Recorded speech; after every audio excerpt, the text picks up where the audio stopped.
companheiros, muitos dizem de que aqui em São Bernardo nós somos uns privilegiados. Muitos dizem de que nós, trabalhadores de São Bernardo, não precisamos nem de aumento de salário. Muitos dizem até de que o empresário está pobre, de que o empresário está falido. E nós, trabalhadores, é que somos gananciosos. E eu gostaria de colocar em votação. Quem é que concorda com a proposta dos patrões? Quem é que quer a greve segunda-feira à meia-noite? Eu gostaria até que vocês levantassem o braço outra vez. Ficassem com o braço levantado, que é para todo mundo ver o que os trabalhadores de São Bernardo e Diadema querem.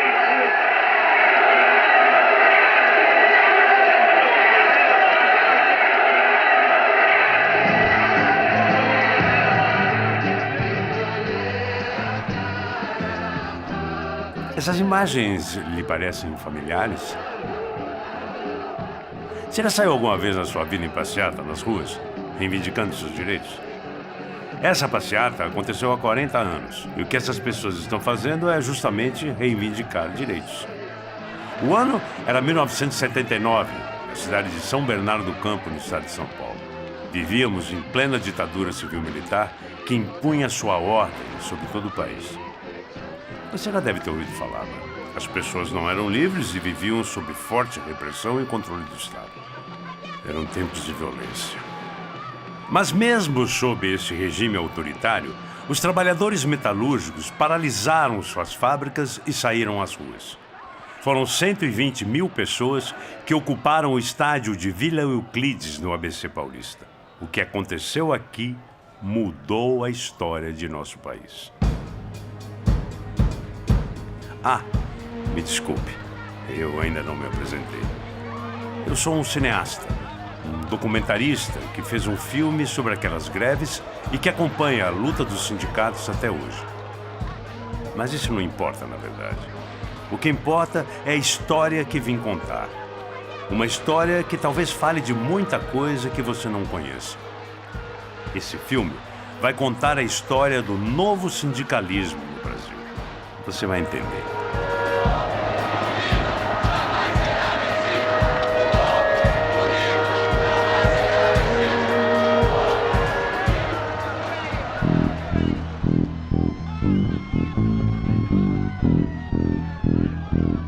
Para entendermos a história do novo sindicalismo, temos que olhar para a história do Brasil algum tempo antes. Em 1964, houve um golpe militar. O Brasil deixou de ser uma democracia e o povo não escolhia seus governantes. Por outro lado, quem governava o país escolhia absolutamente tudo o que o povo podia ou não podia fazer. Não apenas fazer, mas comprar, ir, falar, escutar, assistir, pensar, escrever, cantar. E como os militares garantiram que todos iriam fazer o que eles mandassem?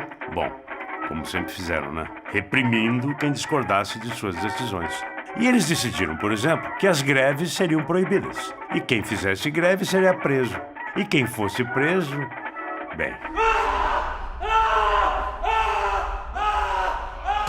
Quando os militares assumiram o governo, havia no Brasil uma grave crise econômica. Para combater essa crise, os militares trouxeram um economista chamado Delfim Neto. Ele implementou algumas medidas político-econômicas, das quais a mais impactante para os trabalhadores ficou conhecida como arroxo salarial. O Brasil, na década de 70, viveu o que foi chamado de milagre econômico.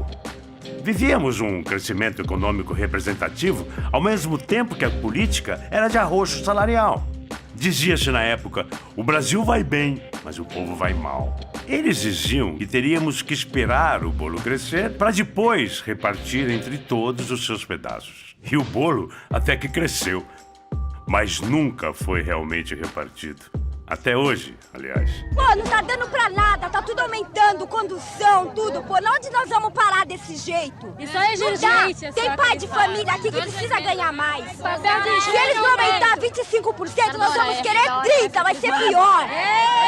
Vai ser a greve, vai ser feio mesmo. Ainda tá muito bonito, mas vai ficar feio mesmo. No período do milagre econômico da ditadura militar, a classe operária estritamente fabril cresceu muito em número e se concentrou bastante em determinadas regiões. O ABC paulista, quando eu estudei, nos anos 80, 6 ou 7 grandes fábricas totalizavam 60% a 70% da classe operária metalúrgica. Você para uma fábrica concentrada, você parou a produção. Vamos lá, hein? Tem que mostrar que tá preparado, meu. Não dá moleza pra Mercedes não, que tá aí a fim de explorar, hein?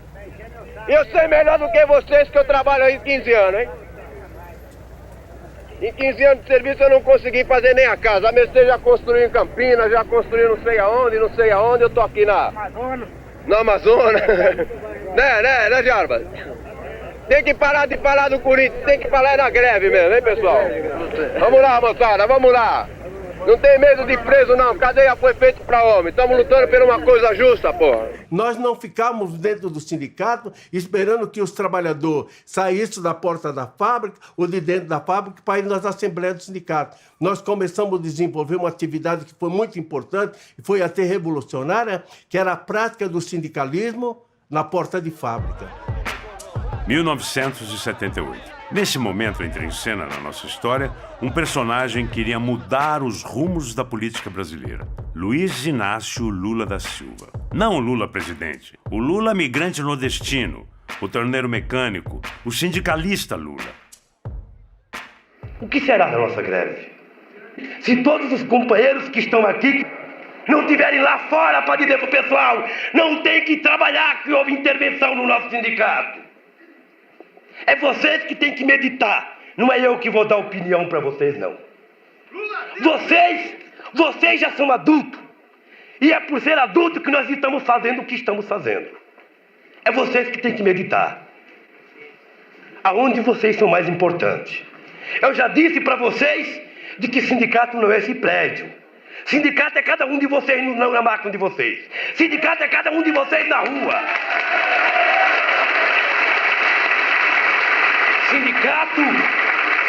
Sindicato é cada um de vocês aonde vocês estiverem. Lula era insuperável, as assembleias do Lula eram impressionantes. Era impressionante. Você ia lá e falava, não é possível, esse cara é um gênio do sindicalismo, da luta operária. É impressionante, porque ele pegava o que 150 mil operários sentiam e ele verbalizava e dizia, é pra cá que nós vamos. E todo mundo fazia, porque ele falava o que a classe trabalhadora sentia. Um pouco mais tarde vocês vão entender por que ele foi tão importante. Porque, por hora, vamos entender melhor como era o sindicalismo naquele momento. Me diga uma coisa, você sabe o que é um sindicato? Para que serve? Se nós fôssemos imaginar um sindicato numa teoria fria, ele é um órgão de conciliação, em última instância, capital e trabalho. Eu luto por aumentar salário, estou lutando dentro do sistema capitalista, ainda que seja por aumento de salário. Eu vou lutar por direitos, mas eu não estou lutando contra, por exemplo, a propriedade privada. Só que a luta social, a luta de classes, ela coloca elementos que a teoria prévia não imagina, né? Então, não são poucas as histórias em que o sindicalismo tornou-se um sindicalismo revolucionário. O sindicato é uma organização de trabalhadores que luta pela melhoria dos salários e pela melhoria das condições de trabalho. Isso pode parecer a nossos olhos algo muito natural. Nós estamos numa sociedade vivendo e convivendo com sindicatos, mas é algo muito recente e singular na história da humanidade. Porque se você der uma olhada em grande voo na história, nem em Roma antiga, nem na Europa feudal, nem no Brasil escravista havia sindicatos. Então, o sindicato é normal, digamos assim, na sociedade capitalista. E se o sindicato é normal na sociedade capitalista, podemos nos perguntar, qual era o modo de produção do sistema capitalista naquele momento? O modo de produção é muito importante para entendermos o que aconteceu com a forma dos trabalhadores se organizarem no grande ABC nos anos 70. No início do século XX existiram dois caras, o Taylor e o Ford, que marcaram a história das fábricas no mundo. Eles inventaram um jeito de organizar a produção que fazia com que se produzisse muito. E com muita produção, o lucro aumentava. Se a gente lembrar daquele filme magistral do Chaplin, Tempos Modernos, aquilo é a fábrica taylorista e fordista. O Taylor dizia que é preciso ter um controle cronométrico do trabalho. Tem que produzir 60 peças em 1 minuto, então eu tenho que controlar. Se você produzir 40 peças do minuto, alguma coisa está acontecendo, tá certo? E esse controle do tempo e do movimento tayloriano, taylorista, né? Que vem do grande engenheiro da produção capitalista, que foi o Taylor, ele ganhou sua projeção maior na indústria automotiva do Ford, do Henry Ford, quando ao cronômetro e ao controle do tempo se somou a indústria seriada. O carro é uma junção de várias peças, a produção começa aqui, ao final da produção eu tenho o carro pronto. E esta produção, um depende do trabalho do outro.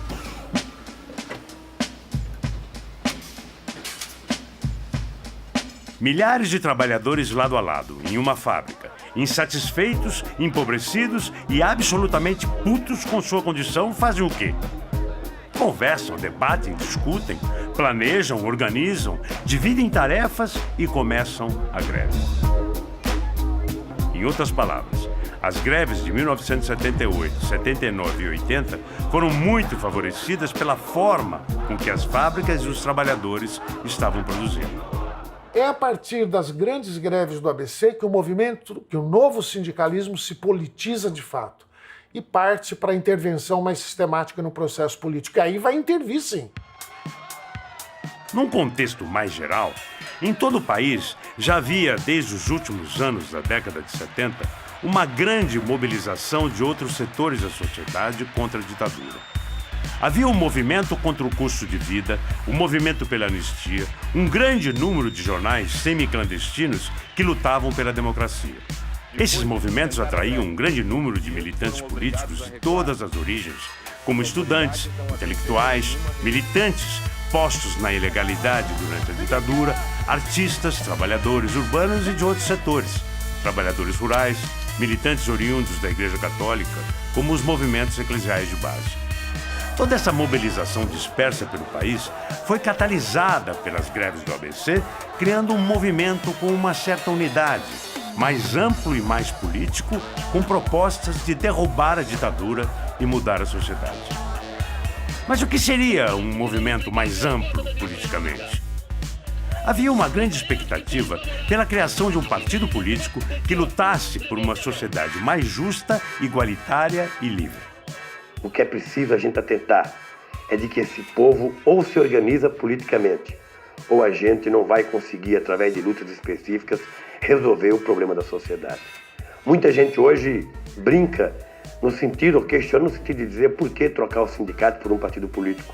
E eu tenho afirmado de que sindicalismo a gente faz para tentar melhorar o relacionamento capital e trabalho.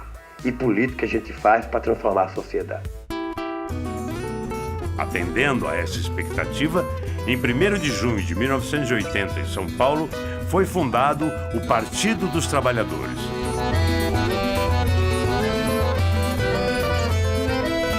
O primeiro partido de esquerda no Brasil, criado na ditadura militar. Foi uma coisa muito bonita, que ali houve uma unidade muito forte, muito grande, do novo sindicalismo de luta democrático, enraizado na base, com os interesses da intelectualidade de esquerda, das pastorais sociais e de movimentos sociais. A criação do PT foi um desdobramento importante das greves de 78, 79 e 80. Mas não foi o único. A estrutura sindical também mudou. E para se entender isso, devemos olhar para a forma com que os sindicatos se organizavam até aquele momento. Você conhece a Consolidação das Leis Trabalhistas, a CLT, criada no governo Vargas? Pois é, ela tem duas faces, digamos, opostas. A primeira é a regulamentação de uma série de leis que garante aos trabalhadores direitos e deveres antes não garantidos. A outra face é a criação de mecanismos de controle do Estado sobre os sindicatos. Cada sindicato se relacionava com a sua federação regional, que se relacionava com a sua confederação estadual, que se relacionava com a sua confederação nacional, que estava abaixo do Ministério do Trabalho. Era, portanto, uma estrutura vertical, no qual os sindicatos não conversavam entre si, não trocavam experiências e sequer podiam organizar ações conjuntas. Assim, a CLT, ao mesmo tempo que assegurava direito aos trabalhadores, engessava os sindicatos. Os sindicalistas insatisfeitos, então propuseram que fosse criada uma estrutura transversal a todos os sindicatos e que garantisse independência do Estado. Assim, em 1983, a Central Única dos Trabalhadores, a CUT, foi criada. As nossas necessidades eram iguais de norte a sul desse país. Então era preciso nós unificarmos, não somente as nossas categorias, mas unificarmos todos os trabalhadores, independentemente da sua função. O que é importante a gente entender dessa parte da história é que tanto a formação do PT quanto a criação da CUT foram consequências diretas do novo sindicalismo.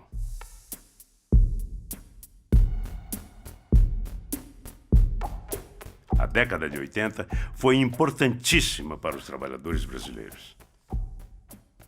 A década de 80 foi a década perdida, todos nós já vimos isso. Perdida para o capital. Porque para o mundo do trabalho no Brasil foi uma década espetacular. O PT nasceu em 80, a CUT em 83 e o MST em 84. As diretas 85, 86, a Constituinte 86, 88 e por pouco não fizemos a eleição de 89 porque a Globo e as classes dominantes impediram. No começo da década de 80, ainda vivíamos sob a ditadura civil-militar. Ela permitia a existência de apenas 2 partidos políticos. A Arena, partido da ditadura, e o MDB, partido da oposição consentida à ditadura. Com o fracasso do milagre econômico brasileiro, sobrou uma dívida externa imensa, uma inflação galopante e uma sociedade empobrecida. A classe operária estava muito descontente. A reação dos trabalhadores eram as greves que se multiplicaram no período. Mas o problema era ainda maior, porque não era apenas a classe trabalhadora que estava descontente. A ditadura não estava mais conseguindo desenvolver o país. Portanto, os industriais também estavam descontentes. Os donos de comércio, os empresários, enfim, os patrões estavam descontentes. Então os militares entenderam, antes tarde do que nunca, que era a hora deles saírem do poder antes que explodisse uma revolução no país. Setores militares, junto com seus aliados civis, começaram a preparar a transição democrática. Foi realizada, então, a reforma partidária, que aboliu o sistema bipartidário. O PT foi criado nessa brecha. O PDT, do Leonel Brizola, também. A Arena virou o PDS e o MDB virou o PMDB. Qualquer semelhança do PMDB da época com o PMDB de hoje não é mera coincidência. Em 1982 foi dado um passo importante para a tão sonhada democratização. Eleições diretas para governador. Em 1983, o deputado federal do PMDB, Dante de Oliveira, apresentou a emenda constitucional que estabelecia eleições diretas no Brasil. Porque o primeiro ato pela campanha das diretas foi organizado pelo PT e pelos movimentos populares aqui na Praça Charles Miller, no Pacaembu, muito antes do MDB, da OAB, etc., terem, podemos dizer, aderido à campanha. Então a campanha das diretas começa um pouco antes do que a história oficial afirma que ela começou.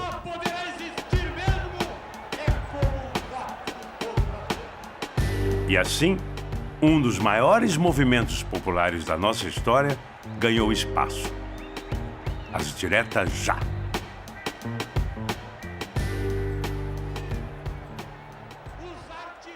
Porém, em abril de 1984, o Congresso, que ainda balançava mais para o lado da ditadura do que da democracia, rejeitou a emenda do Dante e vetou as diretas.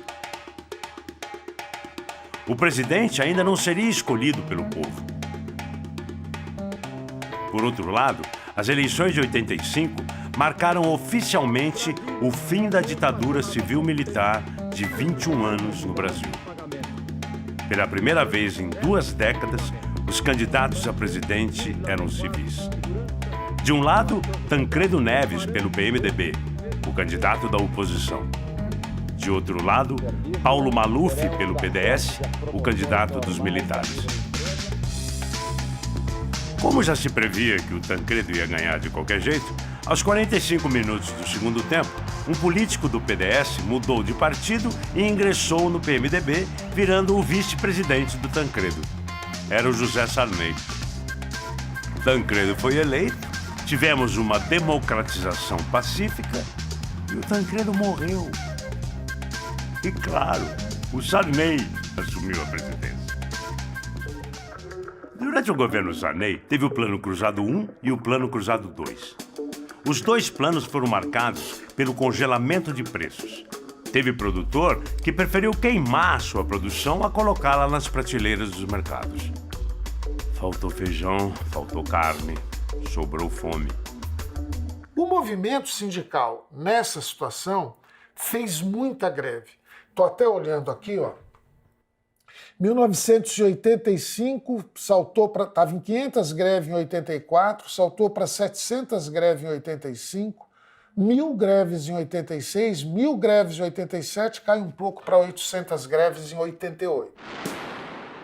Na segunda metade dos anos 80, a chapa literalmente esquentou.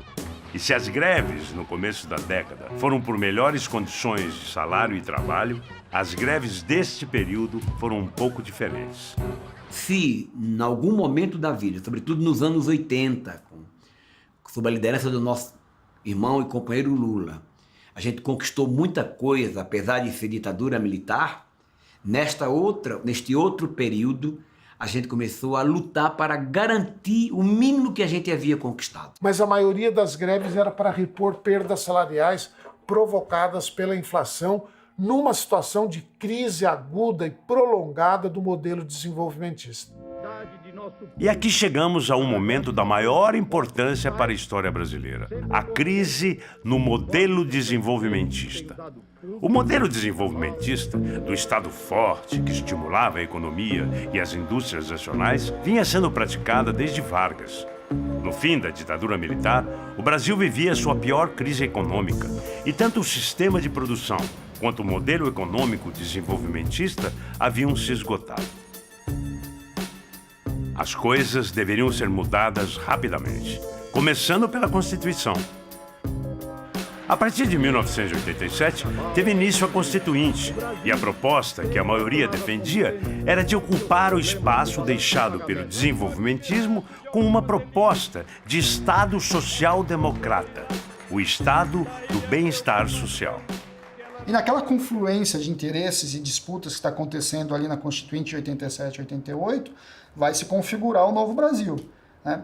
E que tem uma característica muito mais social-democrata. A gente esquece que o SUS nasce ali, né? Quer dizer, a educação, a expansão da educação pública no Brasil está ali na Constituição, a preocupação com o meio ambiente, mas numa reconstrução daquele Estado autoritário por um Estado participativo e democrático. Em escala internacional, já estavam sendo implantadas as chamadas reformas neoliberais, com o Reagan e a Thatcher, desde 79 e de 80 na Inglaterra e nos Estados Unidos. Então acontecia o seguinte: uma porção crescente dos empresários começava a vislumbrar nas chamadas reformas orientadas para o mercado uma solução para a crise do modelo desenvolvimentista. Mas o neoliberalismo, já em curso, principalmente nos Estados Unidos e na Inglaterra, previa o Estado mínimo, com regulação do mercado pelo próprio mercado. Este projeto, naqueles 2 países, provocou uma violenta reação dos trabalhadores, uma vez que, entre outras coisas, previa a desregulamentação das leis trabalhistas. Só que seria muito difícil implantar as reformas liberais diante de um movimento sindical tão ativo. Era necessário uma derrota política, sindical, do movimento operário e do movimento popular brasileiro para abrir o caminho para as reformas neoliberais. 1989, ano em que teríamos realmente a primeira eleição presidencial direta no Brasil depois da ditadura. Era o momento perfeito para a virada de jogo do grande capital.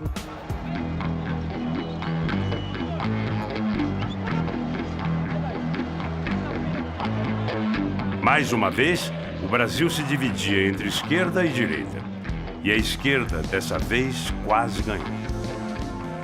Não sei se vocês se lembram do último debate, acho que foi a sábado à noite, tudo de memória aqui, a edição do Jornal Nacional. Põe o melhor momento de um, o pior do outro, fazemos imediatamente uma pesquisa nos bairros pró-Collor para ver quem ganhou o debate. E no sábado de noite, quem ganhou sábado à noite ou sexta de noite, eu não lembro quando foi, um dia antes, okay? O debate decisivo, o Jornal Nacional decisivo, o Collor ganhou o debate. Foi vital para evitar, porque o Lula estava passando, lembra? O Lula estava... Então aí foi a derrota do PT, do movimento sindical, da esquerda, de todos os setores progressistas. E então, Fernando Collor de Mello, um ilustre desconhecido, ganhou a primeira eleição direta da nossa jovem democracia. Nos Estados Unidos, os jornais falam do presidente Fernando Collor como o líder que vai abrir a economia do país ao capitalismo moderno.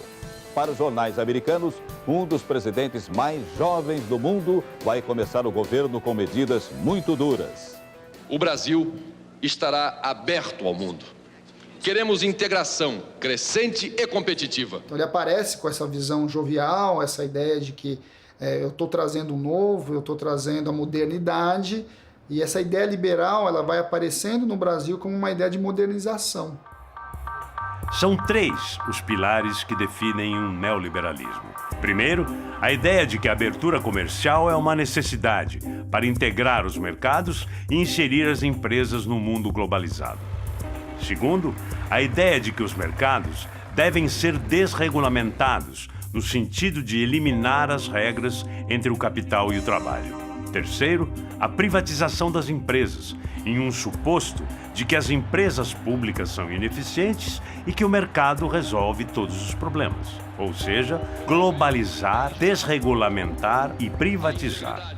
O que é público torna-se privado e o capital manda e desmanda no que bem entender. E como é que o neoliberalismo, representado principalmente pelo capital financeiro, vai convencer todo mundo de que o Estado tem que ficar de fora do mercado? Eles vão colocar na briga seu maior aliado, a propaganda. Já foi importante uma forte presença do Estado na economia.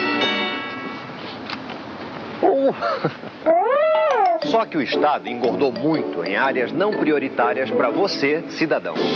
Ficou pesado. Com a desestatização, o Estado vai investir pesado em saúde, educação, habitação, saneamento e segurança. Um Estado pesado incomoda muita gente. Incomoda mesmo. Governo do Brasil, a prioridade é o cidadão. O Fernando Collor, ele reduziu as tarifas aduaneiras para cerca de metade. Com a abertura comercial, passa a haver um processo de desindustrialização, né, de fechamento de muitas empresas, de muitos setores. O setor têxtil é um setor que é bastante afetado, o setor automobilístico é bastante afetado. É possível o Brasil competir em patamares iguais com o mundo? Bem, explicitamente, na primeira grande abertura do setor automotivo, por exemplo, ficou claro que não. A conjuntura política e econômica mudou e, sobretudo, a conjuntura ideológica mudou. A empresa está dizendo para o trabalhador todos os dias: precisamos sobreviver nesse mundo globalizado. Então, para isso, cada um tem que fazer a sua parte e todo mundo tem que abrir mão de alguma coisa. Todo mundo tem que fazer alguma concessão. O trabalhador assimila isso, o sindicalista assimila isso, né? O dirigente sindical assimila isso. Passa a achar que não tem alternativa. Em 1989, 2.000 greves. Cai para cerca de 1.700 em 90, cai para 1.000 em 91 e cai para 500 greves no ano de 1992. Então caracteriza claramente um refluxo da luta grevista. Os anos 90 começaram marcados pelo desemprego. Logo de cara, foi uma pancada no movimento sindical.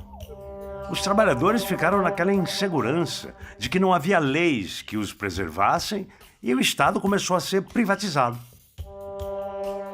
O governo Collor ignorou e, na verdade, reprimiu os movimentos sociais, as centrais sindicais e todo e qualquer representante do povo. Se relacionava apenas com os grandes empresários e empreendedores. E aqui foi colocado um grave problema para o movimento sindical. Por um lado, havia um governo louco para implementar todas as medidas neoliberais possíveis. Por outro lado, a classe trabalhadora estava esmagada, empobrecida e completamente refém do neoliberalismo. O que acontece quando tudo vai de mal a pior? O movimento racha. No sindicalismo surgiu outra central que se posicionou bem mais à direita da CUT, a Força Sindical. Para você julgar se o sindicato é bom ou ruim, não é pelo número de greve que ele faz, é pelos acordos coletivos dele, é pelas conquistas dele. Para isso nós tínhamos que usar greve e tínhamos que usar negociação, mas nem sempre greve. A Força Sindical ela surge dizendo não, a gente negocia, porque a gente entende que o patrão é um parceiro, né? Nós estamos um pouco todos no mesmo barco, atravessando um contexto difícil e é preciso pensar em saídas em que todos possam ganhar, né? As empresas e os trabalhadores. Eu apoiei o Collor e ganhei prestígio político para a fundação da Força Sindical. A gente não pode esquecer também que o governo Collor não tem um sucesso econômico, né? O seu modelo econômico, ele não consegue parar de pé, porque a inflação cai por um período muito limitado e ela volta a subir, as contas públicas começam a ter diversas dificuldades, do jeito que está, o Brasil não cresce, então você tem toda uma convergência ali que tá levando ao grande conflito, que vai levar ao impeachment do Collor, não vamos ter muita dúvida disso, né? O impeachment do Collor é uma questão política, uma questão jurídica ou uma questão de moral. É, acima de tudo, uma grande discussão política e econômica, né? O modelo que ele propunha começa a fazer água. Voto sim, voto sim, voto sim, voto sim, voto sim. Meu voto é sim. Meu voto é sim. Sim, o meu voto é sim. Meu voto pela dignidade, por aquilo que Minas Gerais representa, é sim.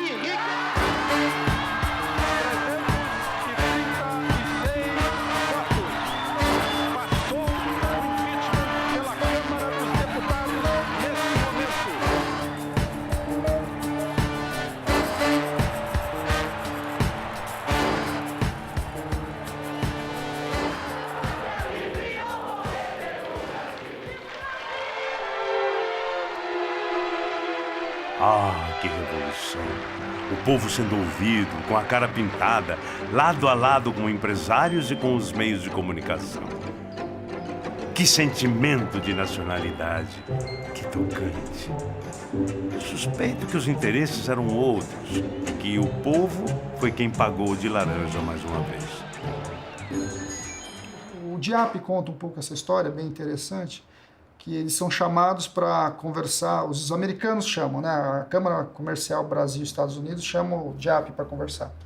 E quer entender o que é Collor, o que é Itamar. Né? E a fala é uma fala muito interessante, porque a fala é assim, olha, o Collor é muito mais liberal. Né? 90% da pauta do Collor é liberal, é neoliberal. E a pergunta deles, mas e o Itamar? Não, o Itamar é 40%, né? No máximo. O Itamar é muito mais... ele vem de uma visão de Estado diferente. Agora, quem tem mais condição de implantar? 90% do Collor ou 40% do Itamar? E a visão era que no 40% do Itamar era mais fácil de ser implantada. Então, o impeachment aparece no movimento de realmente implantar os 40%. E Collor foi literalmente varrido para baixo do tapete. Assim, simples. O sucessor de Collor, Itamar Franco, foi bem mais esperto. Ele sabia que antes de colocar na pauta o neoliberalismo, era preciso acabar com a inflação. E foi o que ele fez. Mas vou dizer como um pouco mais para frente, porque antes preciso lhe contar sobre um processo essencial para que o neoliberalismo pudesse ser de fato implementado: a reestruturação produtiva. Para explicar a reestruturação produtiva, temos que olhar para o resto do mundo naquilo que ficou conhecido como a crise econômica dos anos 70. Uma crise do petróleo, uma crise da forma de produção e uma crise do modelo econômico. Tudo tem início no Japão, que estava quebrado desde a Segunda Guerra Mundial. Mas esse pequeno arquipélago do Oceano Pacífico respondeu à crise criando um novo modelo de produção capitalista. O que o Japão fez em rápidas palavras? Pegou toda a sua classe gerencial, novos filhos dos grandes empresários, administradores, mandou para a Europa, para os Estados Unidos, especialmente para os Estados Unidos. E nos Estados Unidos eles aprenderam a fazer capitalismo moderno. Voltaram para o Japão com concepção de capitalismo moderno e adaptaram à realidade japonesa. E esta adequação de um modelo ultraprodutivo com a realidade japonesa gerou o modelo Toyota ou onismo. A produção não deve gerar o consumo. Nós devemos vender um carro e aí produzir. Em vez de produzir 1 milhão de carros e depois enfiar a goela abaixo do consumidor, tem crise e não vende, o cara compra o carro, o vendedor aciona uma tecla de comando, just in time, no menor tempo possível, eu produzo o carro e vendo amanhã. Então eu não vou ter um carro sobrando. Este é o modelo do estoque mínimo. Para isso, você tem que mudar todo o sistema produtivo. Mudar o sistema produtivo para que se produza mais e, claro, se consuma mais. E, de quebra, acabar com o incômodo do movimento sindical. Para isso, era necessário mudar a forma com que os trabalhadores se viam dentro da fábrica. E esse salto se dá com 1/3 menos de operários. O grande elemento distinguidor do toyotismo não é a tecnologia, embora o Japão tenha dado um salto tecnológico, envolver a classe operária. Envolver a classe operária. O toyotismo, o Taylor dizia que o operário é um gorila amestrado. Ele tem que ser um brucutu, produtivo, mas não interessa o que ele pensa. O ONU vai dizer, o operário tem um intelecto e um saber fazer no chão da produção que o engenheiro científico não sabe. Então, um dia por semana, por 1 hora ou 2 horas por semana, todo mundo para de trabalhar e nós vamos criar o círculo de controle de qualidade. Todo mundo vai se reunir nessa hora, continua recebendo, não vai trabalhar. O que você sugere para melhorar aqui o nosso sistema de produção? E todo mundo faz. Dessas propostas todas, depois de alguns meses, a gerência analisa e implementa. De 100 propostas, implementa 30 e a fábrica dá um salto produtivo. O toyotismo é uma verdadeira revolução no sistema produtivo que não mudava há quase um século. Esse modelo foi levado ao Ocidente, que incorporou sua estrutura fundamental e adequou o modelo ao tipo de capitalismo que se iniciava, o neoliberalismo. Mas o que muda no chão da fábrica? Esse trabalhador ele tem que enxergar aquela empresa não mais como aquela que compra o seu trabalho ou explora, mas aquela que faz parte da minha vida. É aquela que vai me ajudar a resolver os problemas da minha vida, mas também é aquela que vai potencializar os meus anseios individuais. Então é assim, se somos vistos como coletivo e nos sentimos como coletivo, lutamos por causas comuns, em benefício de todos. Se somos vistos como indivíduos e nos vemos como indivíduos, lutamos pelos nossos próprios interesses. E nossos parceiros, antes colegas, agora se tornam concorrentes. Além disso tudo, você ainda vai retirando aquilo que caracteriza a alma do trabalhador, né? Aquilo que lhe dá mais sensação de trabalho, né? Sensação de que é a profissão. Então, o sujeito já não é mais o fresador, o soldador, o torneiro mecânico, o ferramenteiro, a costureira. Você vai criando nomes. Ele é o auxiliar de produção, ele é o assistente de produção. Ele vai assumir metas de produção, né? Ele individualmente ou em grupo, né? Os grupos internamente eles concorrem pelo cumprimento dessas metas. Quer dizer, você passa a ter uma série de elementos, né, no contrato de remuneração variável, por exemplo, remuneração condicionada ao cumprimento de metas. Então, tudo isso captura a subjetividade do trabalhador. Ao mesmo tempo, você vai terceirizando áreas. Quer dizer, a reestruturação terceiriza, vai reduzindo as grandes empresas ao seu produto principal. Vamos entender da seguinte forma. O neoliberalismo foi a mudança político-econômica promovida pela burguesia e pelo capital financeiro para superar a crise dos anos 70. Já a reestruturação produtiva foi a forma com que os setores produtivos se organizaram para garantir as mudanças propostas pelo neoliberalismo. Então, a primeira impulsão da reestruturação produtiva veio em meados dos anos 80. Por que não veio antes no Brasil? Porque no Chile começou com a ditadura militar, com Pinochet em 73. Na Argentina começou com a ditadura militar argentina. 75, 76, depois veio o Menem, aí foi para valer.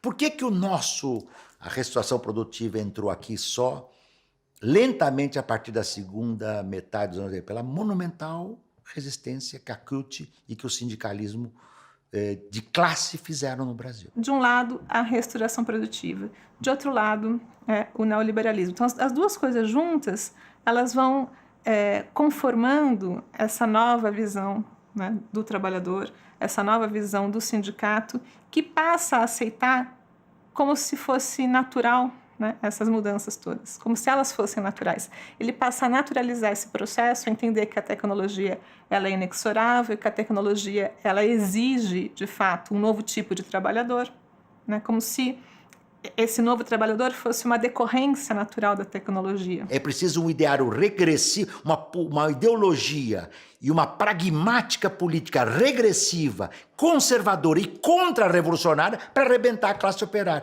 Então, ao mundo da produção, todos temos que nos envolver. E no mundo das leis, cortar com os direitos do trabalho. Seja como for, a experiência mal-sucedida do Collor levou os economistas brasileiros a pensar que não seria possível implementar o neoliberalismo adequadamente com uma inflação tão grande e descontrolada. Assim, o governo Itamar criou o Plano Real. Um plano de estabilidade monetária que foi muito bem sucedido. Acho que o Plano Real foi fundamental para a economia brasileira acabar com a inflação. Mas os interesses por trás dele eram, no mínimo, escusos. Para o trabalhador, estabilidade econômica não garantiu trabalho e renda. Afinal, do governo Itamar, a cama estava armada.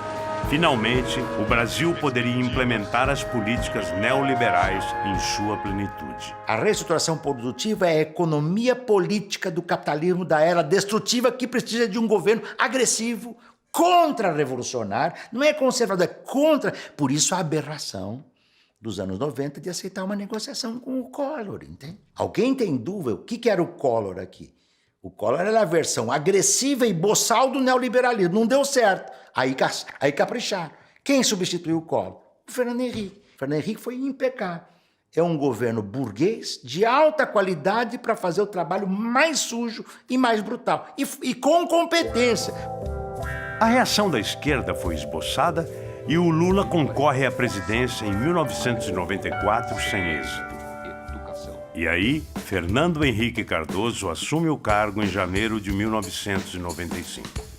Promover o bem geral do povo brasileiro. Comi não.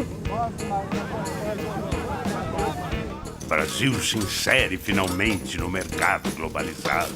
Moderniza-se, atualiza-se, recoloca-se no mundo da era digital.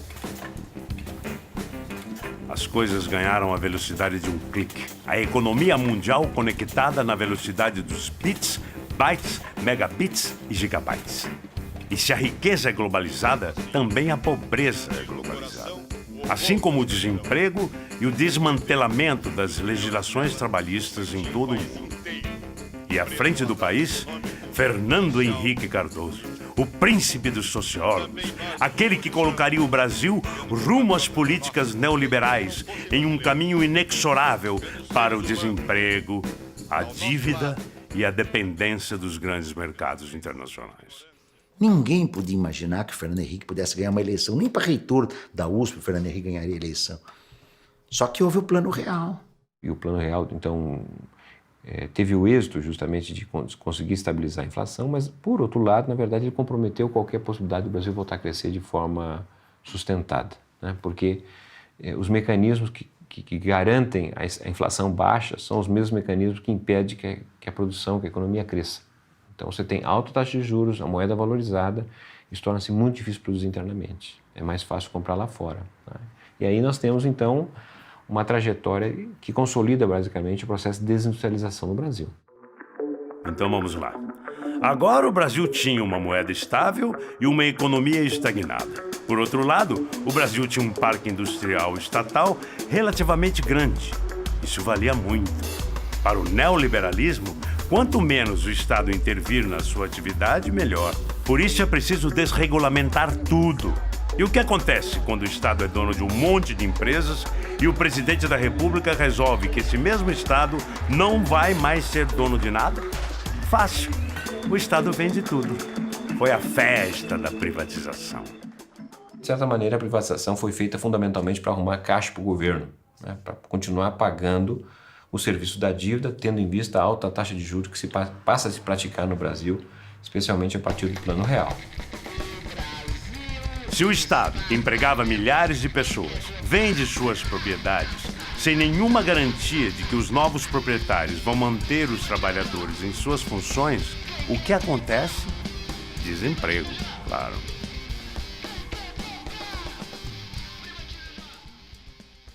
Nos anos 90, a própria reivindicação salarial ela perde espaço para uma reivindicação que é a manutenção do nível de emprego. Então, a melhor alternativa da esquerda é, primeiro, reconhecer que o capitalismo é vitorioso e nos resta ser social-democrata, que significa o quê? Civilizar o capitalismo. Bateu forte aqui. E o movimento sindical se viu diante de um novo momento. Foi o período mais difícil do movimento sindical desde o surgimento do novo sindicalismo em 1978. Mas o buraco era ainda mais fundo e uma nova eleição se anunciava. Eu lembro que eu estava na Inglaterra em 97, o The Economist fez uma matéria dizendo que o Fernando Henrique precisa ser reeleito em 97 para 98, porque ele fez em 4 anos o que a Margaret Thatcher levou 13 para fazer. Foi isso, o neoliberalismo foi a década de 90. Quase tudo foi privatizado. A burguesia, o setor produtivo estatal foi praticamente desmontado, pelo menos 70% a 75% dele foi desmontado. Vale do Rio Doce, a privatização branda da Petrobras, tudo isso que a gente viu. Foi quase tudo isso desmontado e o resultado foi que você teve uma transnacionalização da burguesia brasileira ou da burguesia no Brasil. Isso alterou profundamente. É aí. Não? Fernando Henrique. 1999. Fernando Henrique é reeleito presidente do Brasil no primeiro turno das eleições. Quando o FHC assumiu seu primeiro mandato em 1995, segundo o Instituto Brasileiro de Geografia e Estatística, o IBGE, o índice de desemprego no Brasil estava em torno de 8%. Até o fim do seu mandato, em 2002, esse índice vai atingir a marca de 13%. A via da terceirização também terminou afastando os trabalhadores dos sindicatos tradicionais, né? Porque você tinha uma montadora que diferentes categorias que estavam ali eram, de certa maneira, representadas pelos sindicatos dos metalúrgicos, né? Na medida em que você tem a terceirização, então você abre aí uma lacuna para várias novas formas de atuação sindical, sindicatos de segurança, sindicatos de alimentação, sindicatos de transportes. Então você fragmenta muito a atuação sindical e desloca esses trabalhadores terceirizados de um bom acordo que anteriormente era feito no âmbito do sindicato mais importante. A classe trabalhadora estava enfraquecida, desmobilizada e brigando para manter seu emprego. E se os sindicatos ou as centrais sindicais esboçassem reação coletiva, adivinhe o que encontrariam pela frente? Repressão. Mas desta vez, a repressão vinha de terno e gravata. As mudanças são mais sutis, eu diria. E elas também são jurídicas, tá? Então você começa um processo de questionamento dos recursos sindicais, você começa um processo de questionamento da validade da participação daquele sindicato em determinada negociação, você começa a questionar o direito dele fazer a greve, mas não é um questionar do tipo, vamos lá botar uma polícia e dar porrada, você não pode fazer greve. Não é isso. Você diz para o sujeito, não, se você fizer greve, você vai pagar uma multa de R$1 milhão por dia. Usaram da inteligência, que era estimular o empresariado a não só não dar aumento para nós, mas o empresariado apresentar pauta para retirar direitos. Então, nós vivemos um momento muito duro que, ai, que bom que a nossa pauta está garantida. Quase tirava nossos direitos. Era assim. A orientação do governo Fernando Henrique foi muito mais sofisticada, inclusive do ponto de vista de cooptação de parte do movimento sindical, né? Com a possibilidade, junto com a privatização, de sindicatos terem uma parte das ações. Então, ali houve um movimento de cooptação e isso, de certa maneira, fez com que uma parcela do sindicato aderisse ao projeto de privatização, inclusive dando apoio ao próprio governo de Fernando Henrique. Presidente do sindicato dos petroleiros. Talvez você esteja se perguntando, mas o que aconteceu com o movimento sindical? O desemprego estava altíssimo. Todas as empresas estatais estavam sendo privatizadas. Milhares de trabalhadores sendo terceirizados, com menos direitos do que antes. Um governo que jogava sindicato contra sindicato. Repressão jurídica fortíssima, com criminalização do movimento sindical. A esquerda dividida e fragmentada. Os pobres continuavam pobres. E a classe média perdia poder aquisitivo todos os dias, sem possibilidade de fazer empréstimos ou obter financiamentos. Os empresários viam seus negócios à deriva, sem um porto forte para atracar. Jovens recém-formados não tinham trabalho e nunca tanta gente foi tentar a vida no exterior. Vivíamos uma sociedade sem perspectivas e isso gerou um descrédito ao governo FHC. Ele, que havia sido eleito para o seu segundo mandato no primeiro turno das eleições, já não se legitimava apenas por ter controlado a inflação. Uma mudança seria necessária para tirar o Brasil do marasmo econômico e político. Todos aqueles que nos últimos 500 anos tinham sido massacrados, humilhados, colocados à margem da sociedade, à margem da economia, tinham fome de reformas. Reforma agrária, reforma urbana, reforma tributária, reforma política, reforma da mídia. Tinham fome, muita fome de distribuição de renda. A burguesia, o empresariado, industriais, donos de grandes latifúndios e a classe política também estavam cansados da política neoliberal e da terrível crise que assolava o país. Finalmente, alguns setores conservadores consideraram, por fim, apoiar a candidatura de Lula. Em resposta a essa possibilidade de transformação, Lula apresentou a Carta aos Brasileiros. Será necessária uma lúcida e criteriosa transição entre o que temos hoje e aquilo que a sociedade reivindica. O novo modelo não poderá ser produto de decisões unilaterais do governo, tal como ocorre hoje, nem será implantada por decreto de modo voluntarista. Será fruto de uma ampla negociação nacional, que deve conduzir a uma autêntica aliança pelo país, a um novo contrato social capaz de assegurar o crescimento com estabilidade. A eleição de Lula era a chance do país deixar de ser uma colônia e sair de seu estado mórbido de subdesenvolvimento. A esquerda queria um país soberano. 2003. Depois de 12 anos de governos neoliberais, Luiz Inácio Lula da Silva, retirante nordestino, ex-metalúrgico e sindicalista, é eleito presidente do Brasil. E ele encontrou um país literalmente quebrado. Lula prometeu que todos ganhariam, pobres e ricos, e com isso ganhou o apoio de alguns setores da burguesia nacional. Mas para entendermos o que aconteceu no Brasil nesse período em uma escala mais global, temos que ir bem longe. Mais precisamente para a China. Em 99, nós temos a desvalorização da moeda. Então, torna um pouco mais atrativo o Brasil voltar a produzir e exportar. Esse movimento ocorrido em 99, não é? Ele, de certa maneira, se combina com o avanço do crescimento chinês. O Brasil passou a ter mais espaço para vender seus produtos primários e, ao mesmo tempo, receber um bom retorno, porque também o preço desses produtos subiu muito, né?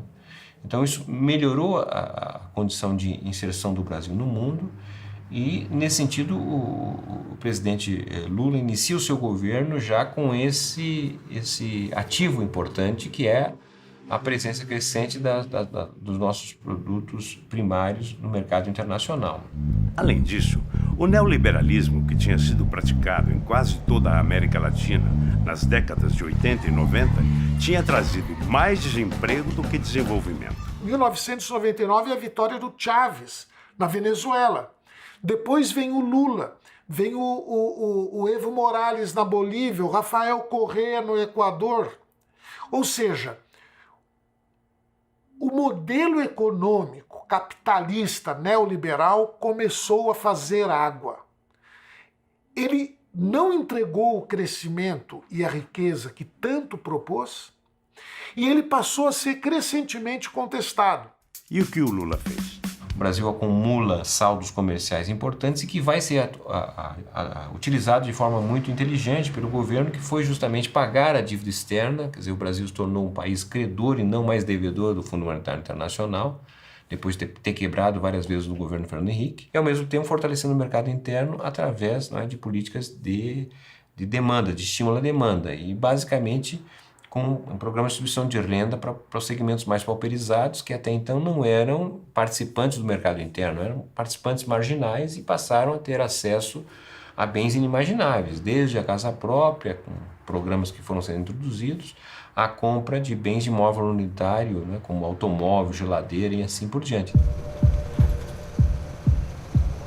Em outras palavras, o que o Lula fez foi apostar no desenvolvimento econômico, distribuindo riqueza e estimulando o consumo. O governo Lula, ele não é visto como um adversário, como era visto o governo Fernando Henrique, né? O governo Lula é visto como um aliado do movimento sindical. Então isso muda a relação. O apoio do movimento sindical ao governo era fundamentalmente devido ao fato de que a situação dos trabalhadores estava assim melhorando e que as condições de luta, isso que precisa prestar atenção também, as condições de luta estavam melhorando para o movimento popular, para o movimento sindical. Então negociava, e aí a gente tem que dizer, graças a muitos companheiros, ex-dirigentes sindicais que viraram ministros, que viraram secretários, que trouxeram a sensibilidade para o governo do Lula, que já era sindicalista. Então é mais uma razão de por que eles foram importantes estarem lá no governo. Talvez uma das coisas mais importantes iniciadas pelo primeiro governo do PT no Brasil tenha sido incluir a organização popular na mesa de negociação. Concretamente, era um esboço do quarto poder, o poder popular. Ninguém se espanta de ver empresários ocupando cargos do Estado. Ninguém se espanta de ver advogados, essas figuras e profissões da classe média ocupando cargos do Estado, instituições, associações dos mais variados tipos, dirigentes dessas associações ocupando cargos de Estado. Qual é o problema de sindicalista ocupar cargo no Estado? Por acaso o Estado é propriedade privada de um setor da sociedade, de modo que só esse setor pode preencher cargos de Estado? Antigamente, antes do governo Lula, basicamente a gente conversava com o Ministério do Trabalho. A quem você vai conversar? Com o Ministério do Trabalho. Bem, no governo Lula você conversa com o Ministério do Trabalho, você conversa com o Ministério do Desenvolvimento, você conversa com o Ministério da Agricultura, com o Ministério dos Serviços Sociais, Desenvolvimento Social, com o Ministério do Transporte. Poderíamos então ter comemorado mais, certo? Um governo que escuta finalmente a voz dos trabalhadores. Sim e não. Porque Lula sempre foi conhecido por saber dialogar e negociar com todos. E isso incluía também os empresários. Eles sempre tiveram seus canais, os seus contatos, até porque o governo Lula é uma grande conglomeração de sujeitos políticos lá dentro, né, do Estado, né? A diferença é que agora você tinha representantes dos trabalhadores. Ele não mexeu nos privilégios já estabelecidos, mas fez com que o crescimento do bolo fosse dividido entre mais gente. Mas não se esqueça, Lula estava negociando com gente que tem poder, terra e dinheiro desde sempre. Ou pior, negociando com interesses internacionais. E o custo disso era alto, como descobriríamos em breve. Numa economia como a nossa, 7ª, 8ª, ou você faz o jogo do grande capital ou você não governa. Tá? Não foi por acaso que o primeiro presidente do Banco Central do Lula não foi nem o Paulo Singer, nem o Mercadante, nem o economista de esquerda, foi o Meirelles. Tá certo? Foi uma imposição do sistema financeiro internacional, do Fundo Monetário, dizer, se vocês quiserem incendiar esse país, vocês nomeiem um presidente do Banco Central que não seja dos nossos. Agora, se vocês quiserem paz, nomeiem um cara tipo esse aqui. Parece que deram 3 ou 4 nomes para o PT. Um deles era candidato do PSDB a deputado federal e presidente do Banco Internacional do Banco de Boston, o Meirelles. A partir de 2004, 2005, o contexto econômico vai melhorando e vai dando para uma parte importante do movimento sindical essa impressão de que esse, de fato, é o nosso governo. No final de 2006, véspera das eleições presidenciais, haviam frustrações e alegrias postas na mesma mesa. O cenário era, por um lado, de esperança, uma vez que a economia crescia e os excluídos históricos pareciam agora ser parte da negociação. Mas, por outro lado, as tão necessárias mudanças na estrutura brasileira ainda esbarravam nos limites do grande capital. 2007, Lula é reeleito presidente do Brasil. A sociedade ainda estava faminta por reformas profundas, mas um pouco mais calma pelos avanços conseguidos. Afinal, segundo o IBGE, foram abertos 22 milhões de postos de trabalho formal. O índice de desemprego despencou dos 13% para 9%. Também, segundo o IBGE, o Produto Interno Bruto brasileiro literalmente duplicou em 4 anos. A Organização das Nações Unidas, a ONU, juntamente com o Fundo Internacional do Desenvolvimento e o Programa Mundial de Alimentos, indicavam que nos últimos 4 anos, 2 milhões de pessoas haviam deixado de passar fome. O governo Lula dá uma guinada para a centro-esquerda, né? O Palocci é deposto, sobe o Guido Mantega, então sai um ministro da Fazenda com uma concepção monetarista, financista da economia, sobe um ministro da Fazenda desenvolvimentista. E o governo Lula inicia uma política que eu particularmente denomino neodesenvolvimentista, que é uma política em que é retomado, ainda que de maneira muito mais modesta, o papel do Estado como indutor do crescimento econômico. O neodesenvolvimentismo praticado por Lula era mais ou menos assim. O Estado voltava a proteger o mercado interno e estimular a economia, mas deixava espaço para que o mercado também participasse desse crescimento, regulando até certo ponto determinadas áreas. Deste modo, o salário mínimo teve aumento real de 70%. A negociação do salário mínimo, da política de valorização do salário mínimo, sem sombra de dúvida, foi a maior negociação coletiva do mundo. Ela impacta, mais de 80 milhões de pessoas, né, de maneira direta ou indireta, né, e ela foi efetivamente uma negociação entre as centrais sindicais e o governo, né, e os empresários. O governo Lula derrubou o desemprego de 13,5% que ele recebeu do Fernando Henrique Cardoso para 4,7%. A muito menos da metade. Imagina o que isso representa para o movimento sindical. Mais segurança, mais confiança para o trabalhador, a percepção de que a conjuntura é mais favorável, que se ele perder este emprego, ele pode arrumar outro emprego. Parece uma contradição, mas acredite, não é. Com mais empregos no país, também cresceu o número de greves. Não só cresceu o número de greves, como essas greves foram vitoriosas.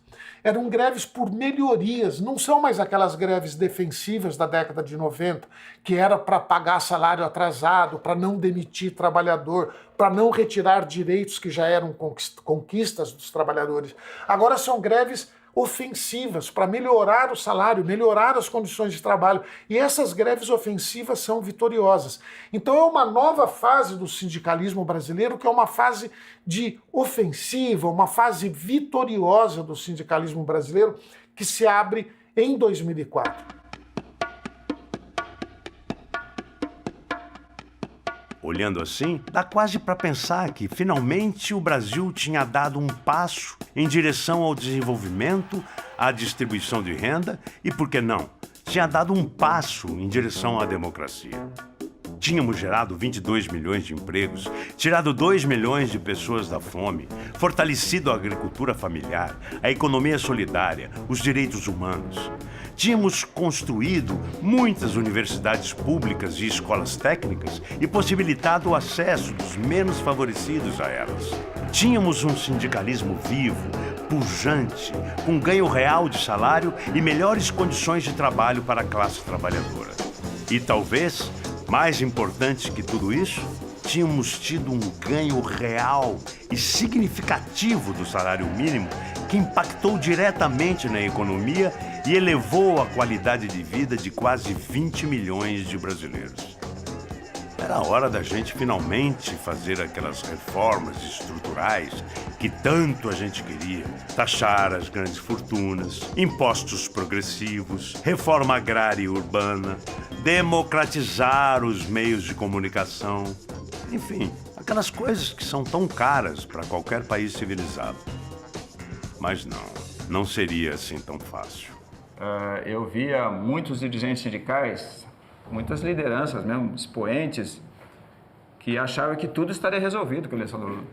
Nós elegemos o presidente, mas todos os bandidos ficaram lá, de outros partidos, os latifundiários fortíssimos, os empresários fortíssimos, os banqueiros fortíssimos, a mídia fortíssima. Os sindicatos também não podem ser mera correia de transmissão do governo, apoiadores do governo, mesmo que seja governo saído do campo democrático, popular, por dentro das lutas, mas chega na estrutura do Estado, a estrutura do Estado impõe limites. E isso não pode fazer com que os sindicatos arreiem. O movimento sindical tem a obrigação de defender os interesses dos trabalhadores, em qualquer governo que seja. É uma relação que, ao mesmo tempo, percebe o avanço, a melhoria e o avanço em relação aos governos tucanos, mas é uma relação também que percebe a insuficiência dessas melhorias diante das condições de trabalho e de vida da população trabalhadora no Brasil, que são muito ruins. Acontece que não houve as reformas que se imaginava necessário do ponto de vista da reorganização do capitalismo. E não houve porque não se conseguiu se reorganizar uma maioria política que desse sustentação às reformas. As contradições eram óbvias. Crescimento econômico com alguma distribuição de renda por um lado e a ausência das reformas estruturais, reivindicações históricas do movimento social e sindical pelo outro. Essa tensão cresceu a tal ponto que o resultado não poderia ter sido outro. O movimento sindical rachou, mais uma vez. A divisão da CUT em outras centrais está dentro de um fenômeno tipicamente brasileiro, marcado pela quantidade injustificável de sindicatos e centrais sindicais. O Brasil é um dos países com maior número de sindicatos no mundo. É injustificável tanto sindicato. Quando a gente olha, inclusive, a estrutura do capitalismo, que leva à concentração das empresas, nós temos uma fragmentação dos sindicatos, sem ser acompanhado de aumento da filiação do sindicalismo. Então, há uma questão que tem a ver com a natureza da atuação sindical no Brasil, né? Você tem setores que estão desaparecendo, mas continuam os sindicatos existindo. Eu acho que nós deveríamos ter aproveitado mais o espaço do governo Lula para ter avançado numa reforma sindical, no modelo de organização sindical brasileiro, que a gente não conseguiu fazer. Porém, os 8 anos do governo Lula foram herdeiros de outros 500 anos, cheios de contradições, fissuras, vícios, erros, injustiças e desigualdade. Seja como for, acho sim que tivemos muitas coisas para se comemorar.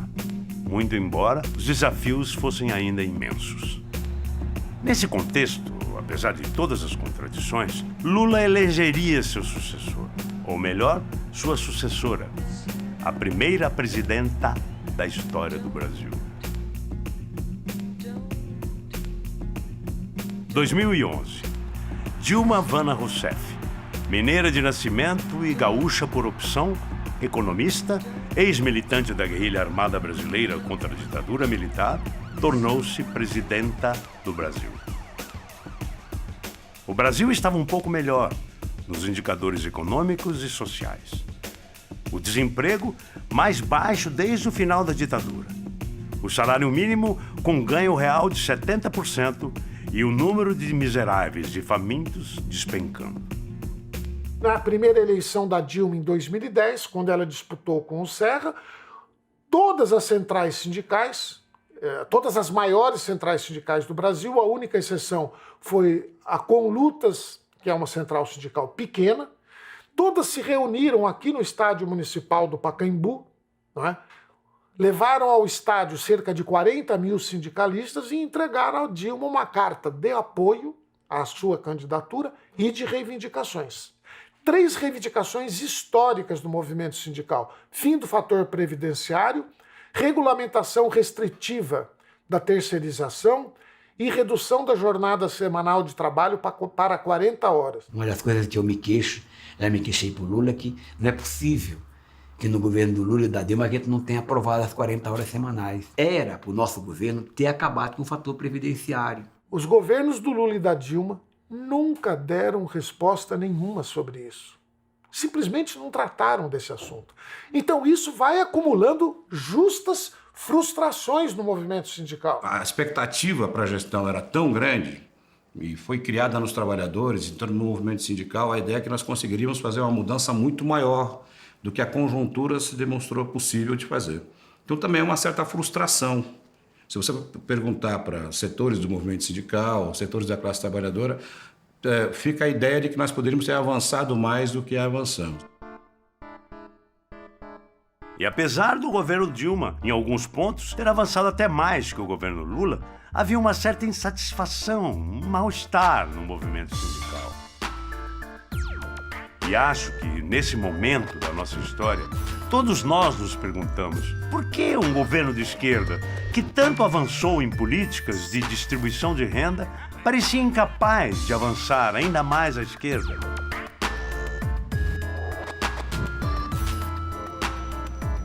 O que temos então, no final das contas? 36 milhões de brasileiros deixaram a miséria desde 2003. Saltamos da 13ª para a 7ª maior economia do mundo. Colocamos 30% mais jovens nas universidades. São 7 milhões de universitários. Fizemos menos do que gostaríamos, mas muito mais do que historicamente tínhamos feito. Entretanto, o ponto a que chegamos tinha um alto nível de contradição. Por um lado, um acúmulo de vitórias sobre a desigualdade, sobre a fome, o desemprego e a pobreza. Por outro, um governo que já há 3 mandatos não conseguia mexer na estrutura política e econômica brasileira. O Estado brasileiro não foi sacudido nessas estruturas de poder e de mando. Quer dizer, ganhar eleições não significa que tu ganhou o poder de fazer essa máquina funcionar com outra lógica, a lógica do interesse público, se sobrepondo ao interesse privado, particular ou pessoal. Dentro do contexto mundial, o governo Dilma foi profundamente marcado pelos resultados da crise internacional de 2008. Aquela crise pode ser resumida pela queda brutal do preço das commodities no mercado internacional.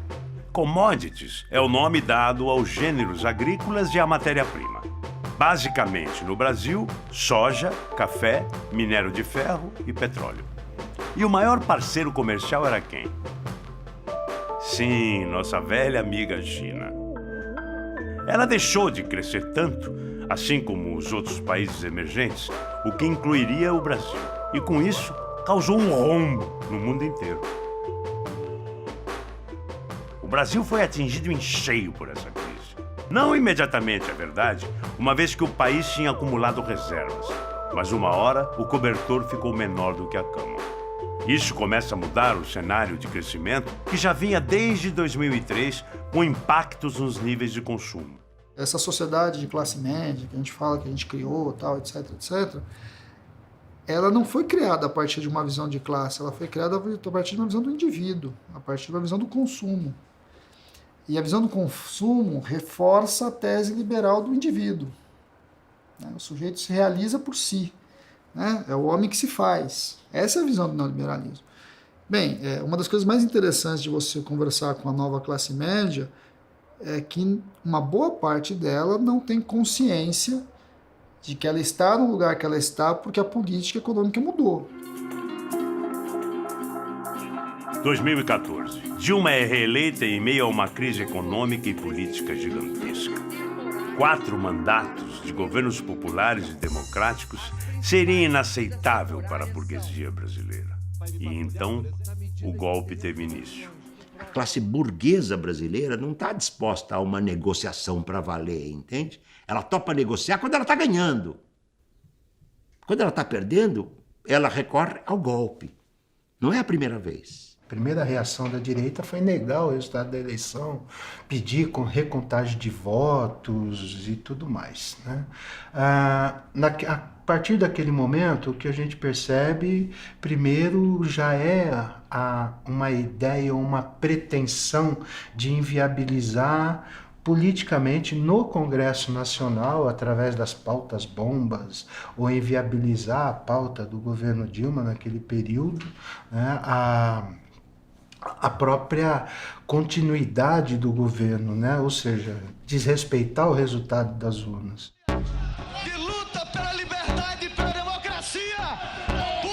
Não vou perder muito tempo aqui para falar sobre o golpe.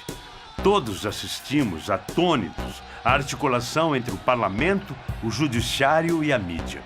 Todos nos lembramos do grande acordo nacional promovido pela direita. É um verdadeiro absurdo. E é mais que um absurdo, é um escândalo. Um escândalo que o mundo inteiro observa. O golpe, não podemos nos esquecer, não foi apenas contra o PT ou a Dilma. Foi um golpe contra o projeto político que a elegeu. E se foi a maioria do povo brasileiro que votou nesse projeto, o golpe foi contra o povo brasileiro. O projeto político do governo golpista não foi eleito, especialmente porque atinge principalmente os trabalhadores e, claro, protege banqueiros, empresários e industriais. A consciência de que a democracia foi julgada junto comigo, eu tenho. Acho que parte da sociedade brasileira progressivamente terá, cada vez mais. A democracia foi julgada comigo. Infelizmente, nós perdemos. Não houve resistência. Não houve, que eu tenha notícia, nenhuma greve geral no Brasil que seja de 2 horas contra o impeachment da Dilma. Como não houve também nenhuma paralisação ou greve geral no Brasil contra a prisão do Lula. Por quê? Por quê? Se o movimento sindical não se interrogar, entende? Aonde é que ele errou, ele não vai avançar para uma nova fase. Vem recatada e nem do lar, a mulherada tá na rua pra lutar. A resistência ao golpe veio, mas não teve força suficiente para mudar o cenário aterrador que vivíamos. Foram feitos protestos, manifestações e paralisações em todo o Brasil, mas a direita estava fortalecida. Houve repressão e violência. Mas para a história do novo sindicalismo, o golpe é menos importante do que o que veio depois dele. O que o Temer tinha como obrigação? Eu já disse isso muitas vezes, é um governo golpista, de uma fase de contra-revolução, e ele tinha que flexibilizar. O que é flexibilizar no Brasil? Primeira etapa, terceirização total. Aquele projeto 4.330, que instaurou a terceirização total do trabalho no Brasil. Quando passou a terceirização, foi quando eu disse, bom, estamos voltando à era da escravidão. Mas tinha um segundo elemento a fazer.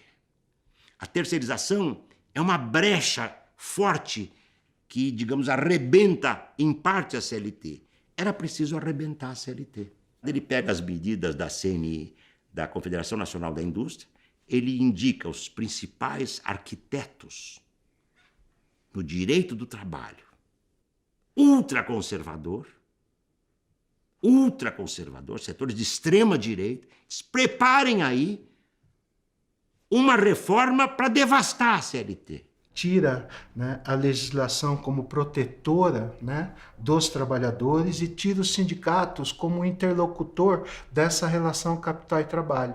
E coloca o trabalhador enquanto indivíduo, né, ele responsável pela sua negociação ou pela regulamentação de como é que vai ser a sua relação com o trabalho, com o patrão, com o empresário, como se isso fosse possível, como se ele não fosse a parte mais frágil dessa relação, porque desta relação o patrão tem o poder do emprego. Para os capitais globais, e sob a hegemonia do sistema financeiro, que é o mais devastador de todos, a era não é de conciliação, é de devastação, meu caro. Então, o que fazer com a justiça do trabalho?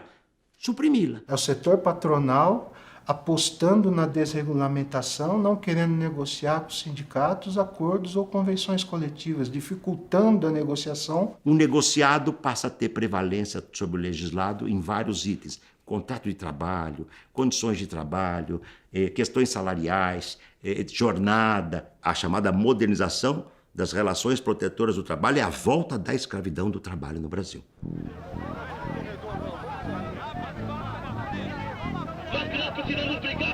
Quando o novo sindicalismo surgiu em 1978, o movimento sindical estava aparelhado e engessado pelo Estado. Ele então significou uma mudança na forma de se fazer sindicalismo no Brasil. Especialmente porque o novo sindicalismo se tornou uma luta pela democratização e propunha ações que iam muito além da relação entre capital e trabalho. Para mim, mais do que uma forma de ação sindical, o novo sindicalismo é uma ideia. Ela pode e deve mudar constantemente, se adaptar. O papel do novo sindicalismo ele surgiu no sentido de exercer e de fazer com que os trabalhadores exercessem a cidadania e atingir a plenitude da democracia. O que está provado agora com o golpe é que nós não atingimos essa condição, muito pelo contrário, né? Nós, em algum momento, nós vacilamos no meio do caminho, esquecemos de que esse valor da democracia e da cidadania são valores caros aos trabalhadores, de que isso tem um valor muito mais forte do que o econômico, né? Do que o crescimento econômico, do que a melhoria nas condições de trabalho, nas condições de vida, e nós tomamos um golpe que fez a gente acordar para isso. Então você tem que ter um sindicato que entenda esse novo desafio. Ele tem mais aproximação com os movimentos sociais e tem que ter um conceito ampliado do espaço de trabalho, entende? Essa classe trabalhadora não vai ter polo de resistência. Se ela não consegue no sindicato, ela vai para a luta nas ruas. Se ela não consegue só na luta das ruas, ela vai criar. Imaginar que o capitalismo equacionou a luta de classe é uma ficção que nenhum burguês lúcido acredita. Nenhum burguês. Ele sabe que se ele der sopa, a classe trabalhadora, do seu modo, ressurge. E aí entramos em um dos problemas centrais desse momento: a crise de representatividade pela qual os sindicatos passam. Nada é tão fácil de se explicar. Desde os anos 80, o sindicalismo mudou muito, é verdade. Mas não foi só ele quem mudou. É uma nova classe trabalhadora, ela é diferente. Homens, mulheres, mais jovem, precarizada, flexibilizada, sem direitos. Como é que se resgata o sentido de pertencimento de classe desses trabalhadores e trabalhadoras tão diferentes? São desafios. Tem uma juventude muito forte, tem as mídias sociais, as novas tecnologias como um outro elemento de aglutinação. É um mundo novo, né? E esse mundo novo vai demandar um novo movimento sindical, se o movimento sindical quiser representá-lo. Vivemos em um cenário político complexo e difícil. E neste cenário, os protagonistas da resistência também se tornaram mais complexos. As lutas são muitas e extrapolaram os portões das fábricas. Os atores destas lutas não pertencem apenas aos movimentos sociais, aos sindicatos e aos partidos políticos, espaços tradicionais de organização política e popular. São também do movimento negro, indígena, dos povos tradicionais, militantes LGBT, do movimento de mulheres e muitos outros que reivindicam políticas específicas. Terra, para quem nela trabalha, já não é o suficiente. É preciso muito mais. É preciso fortalecer a economia solidária e a agricultura familiar.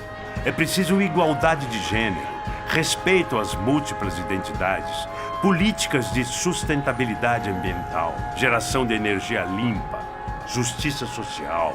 A luta, as lutas não têm fim. Talvez seja a hora do sindicalismo se repensar, se reinventar. O esgotamento de um ciclo traz embutido em seu processo o começo do surgimento de um novo ciclo. Por isso tem uma imbricação entre luta de rua, luta de bairro, luta da fábrica, luta na empresa, luta por uma vida dotada de sentido, luta pela redução da jornada de trabalho, luta contra o sistema, tá certo, de lucros que é inaceitável. Você tem um desafio global. Se os sindicatos desistir dessa pauta, né, e se restringir a pauta intramuros dentro da fábrica, ele perde a sua relação com aquilo que o trabalhador vive fora da fábrica e, portanto, ele perde a sua capacidade de ter uma relação e perde o interesse desse trabalhador pela existência do sindicato. E aí ele é fadado mesmo, de fato, a deixar de existir. Faz mais de 35 anos que fiz essas imagens. Hoje elas me parecem ainda bem vivas e fortes. E não apenas na minha memória, mas nas ruas em que ando, nas fábricas em que visito, nas cidades em que passeio. Eu olho para esses rostos, para o jeito com que eles olham, para as mãos calejadas, para tanta gente que nunca se contentou em viver uma vida banal, e penso que tudo o que queriam e continuam querendo é viver dignamente em liberdade. Mas quando penso nesses trabalhadores, não posso deixar de pensar em mim mesmo. Afinal, sou um operário das imagens e dos sons, um pedreiro das letras. Sou também um trabalhador. A história que conto, na verdade, não é apenas a história do novo sindicalismo. Bem, meu amigo, o trabalhador é igual em qualquer lugar do mundo. A esperança em dias melhores não é uma coisa tola. É a arma que temos contra eles, os que não se importam com nada, com ninguém, com o povo, com a gente. Nossa arma contra eles, que não têm utopias, que querem viver uma vida de coisas, de dinheiro, e que preferem morrer a ter que dividir suas riquezas, é a nossa capacidade de organização, de criatividade, de luta. Claro, de cantar e dançar. Nossa felicidade os incomoda. A história do novo sindicalismo é a nossa história. A minha, a sua, a de qualquer trabalhador.